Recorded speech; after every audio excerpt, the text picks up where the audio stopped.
vamos a leer, vamos a estudiar el capítulo 4 del libro de Juan. Y empezamos. Vemos que aquí nos habla del anticristo. En la parte pasada que estuvimos mirando el capítulo 2 también hablamos de lo que es el anticristo. Y vamos a terminar con esa parte, yéndonos directamente al capítulo 4. Antes de empezar, vamos a recordar esta idea, para los que no la hayan visto, sobre el estilo de cómo Juan se comunica, cómo Juan enseña. Bien, entonces, la forma como Juan enseña es utilizando muchas redundancias y haciendo mucho hincapié en el contraste de las cosas. Por ejemplo, dice, el que come no tiene hambre. Y luego dice, el que tiene hambre es que no ha comido. Es decir, ahí hace un contraste. Entonces luego nos dice, el que no tiene hambre es porque ya comió. Y luego dice, el que no ha comido aún tiene hambre o tiene aún hambre. Esta es la forma como habla Juan y nosotros tenemos que entenderlo o nos conviene entenderlo para saber por qué Juan utiliza términos como este que estamos utilizando de el anticristo.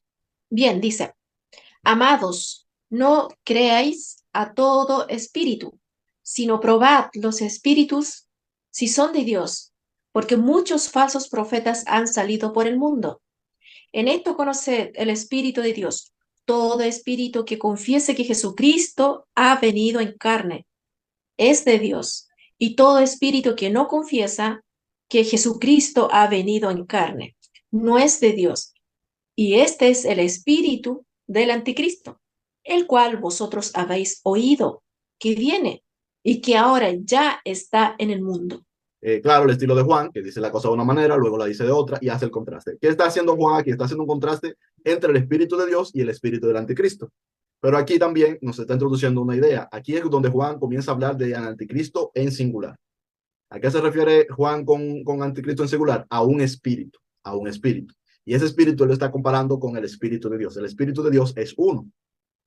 Y el espíritu del anticristo, al que Juan se refiere, podemos entender que se refiere a uno, que es tal vez sería el espíritu que conocemos, Satanás, que sería el que se opone a Cristo.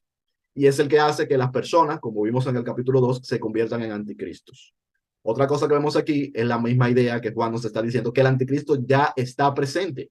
No es alguien que viene en el futuro como han oído, sino que es alguien que está en el presente. Así mismo vimos en el capítulo 2. Nos dice aquí, en el verso 3, al final, que ya está en el mundo. Es decir, el anticristo ya está en el mundo. Solo que aquí ya no se está refiriendo a las personas, es decir, a las personas que él se refería en el capítulo 2 eran personas que sí, de alguna manera negaban a Cristo o enseñaban otra doctrina y que salían, se separaban, mayormente porque querían judaizar. Ese era el conflicto que tenía mayormente. Y a esos que estaban de alguna manera negando a Cristo, es a lo que él le dice que son anticristo, que se han separado de la iglesia. Ahora él nos está hablando de que hay un espíritu que es el que nos lleva a esto. Entonces, nosotros tenemos en el mundo muchos movimientos ideológicos, religiosos y políticos que están influenciados directamente por este espíritu, el espíritu del anticristo, por el enemigo, por el contrario a Cristo, por Satanás. Por ejemplo, las ideologías que niegan a Cristo, las religiones que niegan a Cristo. Por poner un ejemplo, el judaísmo niega a Cristo, el judaísmo actual. También el Islam niega a Cristo.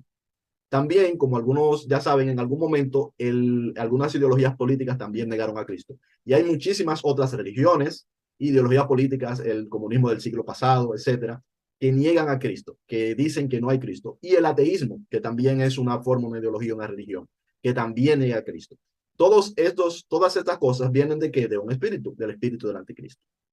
¿Qué debemos de recordar? Que porque alguien está influenciado de un espíritu del anticristo, o sea, un espíritu contrario a Cristo, que es todo lo que significa, no quiere decir que esa persona no pueda cambiar y venir a ser una persona del espíritu de Cristo, es decir, que sea movido por el espíritu de Cristo.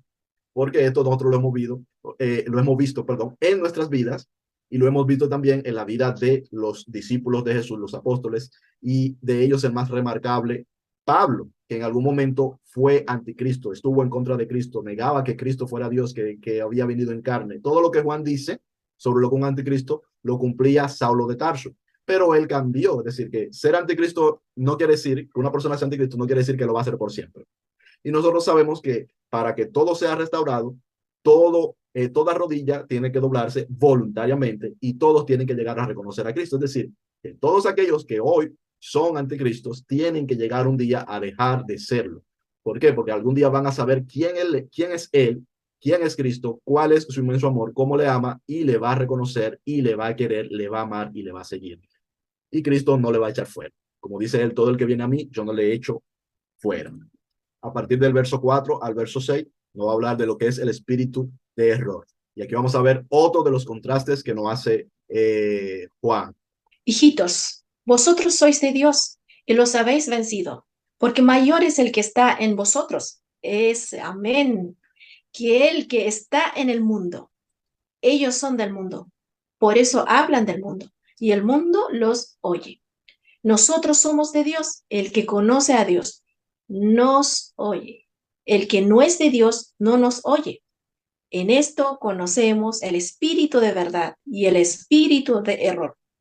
Ahora nos está haciendo el contraste entre el espíritu de verdad y el espíritu de error. Es decir, el espíritu que nos lleva a la verdad y el espíritu que nos lleva al error.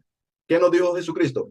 Que su espíritu sería que nos llevaría a toda verdad. Él nos conducirá a toda verdad y nos hará saber de lo suyo, dice, porque te amará de lo suyo y nos lo hará saber. Es el espíritu de verdad, es el mismo consolador. Ese espíritu de verdad es el mismo Espíritu Santo. Y ese espíritu de error que nos lleva al engaño, que nos lleva a la confusión, que nos lleva incluso a tener esa falsa imagen de Dios que nos puede hacer separarnos de él, ese espíritu es el mismo, uno y el mismo, el enemigo, Satanás. Este es el contraste que está haciendo Juan. Entonces, él hace también el contraste entre las personas que están siendo llevadas por un espíritu y las que están siendo llevadas por el otro.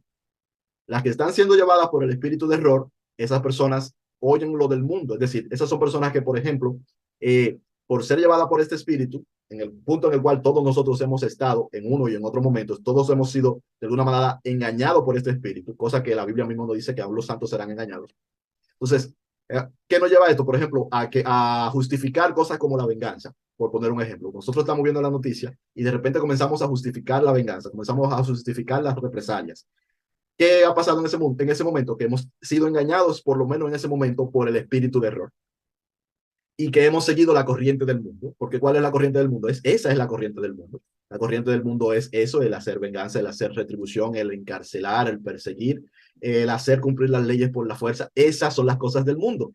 Y por el mundo se refiere sobre todo a los reinos del mundo. Bien, entonces ese es el espíritu de error, ese es el espíritu que tiene el poder sobre incluso sobre los reinos del mundo, sobre los sistemas religiosos del mundo y sobre los sistemas ideológicos del mundo y que está metido hasta lo último en nuestras culturas. En nuestras culturas, en nuestras leyes y en muchas de nuestras cosas. Eso nos dice que nosotros somos de un reino, del reino de los cielos, estamos llamados a ser el reino de los cielos. Si somos del reino de los cielos, entonces vamos a hacer las cosas del reino de los cielos y nos vamos a guiar por el reino de los cielos. ¿Cómo lo hacemos? Por medio del Espíritu de Dios, por medio de su Espíritu Santo, que nos va a llevar a hacer las cosas que anunció Jesús, a amar al enemigo, a hacerle bien al prójimo, a darle al que nos pide, a tratar bien a las personas, a ser pacificadores, a ser mansos, ¿verdad? Etcétera, etcétera. Todas estas cosas que enseñó Jesús. Es lo que nos va a llevar el espíritu de verdad, que nos conduce a la verdad.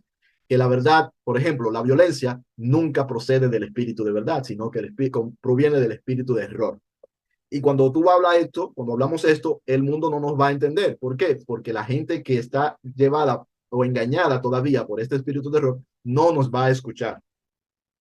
Esto es lo que Juan está diciendo también. Es decir, no se sorprendan, de alguna manera se podría entender lo que Juan está diciendo, de que no los escuchen y no los entiendan. No los entienden porque están siendo llevados por ese espíritu de error, porque están siendo llevados por el mundo, porque su corazón está puesto en las cosas del mundo todavía.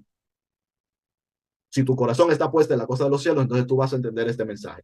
Pero no solo eso, sino que Jesús mismo, en el Evangelio ya, según San Juan, capítulo 10, nos dice esto.